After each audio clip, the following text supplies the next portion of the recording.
Hey guys, welcome back to the Coaches Coroner. Today we have a little bit of a different video for you. In light of recent events, Kotkaniemi was signed to an offer sheet by the Carolina Hurricanes. And honestly, the Hurricanes have done a great job trolling the Montreal Canadiens for the offer sheet that they put in for Aho a couple years ago. Stick around and we'll go over the details. Alright, jumping right into it, I'm going to jump into the details of the contract, and then I'm going to explain why this was such a big troll from the Carolina Hurricanes. So first off, the contract is a 1-year deal at $6.1 million, and they actually offered a signing bonus of $20 to Jesperi Kotkaniemi. Now the reason this is significant is it actually turns him into a UFA after the end of the season.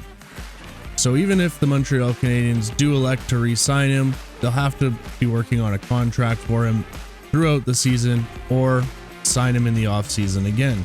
So there's a lot for Marc Bergevin to think about.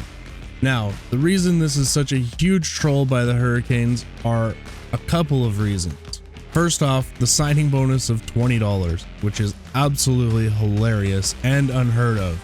20 is actually Sebastian Aho's number. And as some of you might know, a couple years ago, the Montreal Canadiens did try to sign Sebastian Aho to an offer sheet.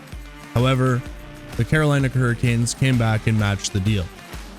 Throughout the rest of the day, the Hurricanes took to Twitter with, honestly, some absolutely hilarious tweets.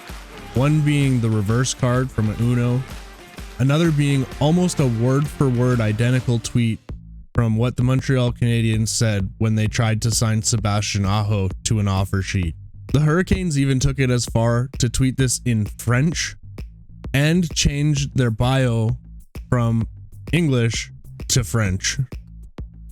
They also had a couple other tweets during the day, and one of my favorites being "People don't forget," and just a picture of the signing bonus. This was hilarious. And again, it's obvious that the Carolina Hurricanes are taking a shot back at Montreal for that offer sheet a couple years ago. This is a huge troll by the Hurricanes. It's quite hilarious, and honestly, I love it. My personal opinion, with Shea Weber and Paul Byron being eligible for the long-term injury reserve, they do have the cap space to make this work.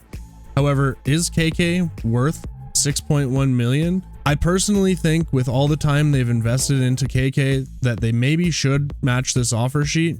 However, getting a first and third round pick back for KK might be the value that they need in order to walk away from this.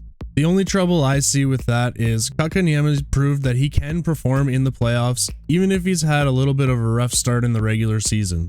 He was most definitely a big part of the run that the Montreal Canadiens had to the Stanley Cup final this season. Is it worth trying to redraft somebody that you're unsure about? It's going to be a late first and third round pick, and is that really the value that you want for someone of his caliber? Let me know your thoughts below, and we'll see you next time.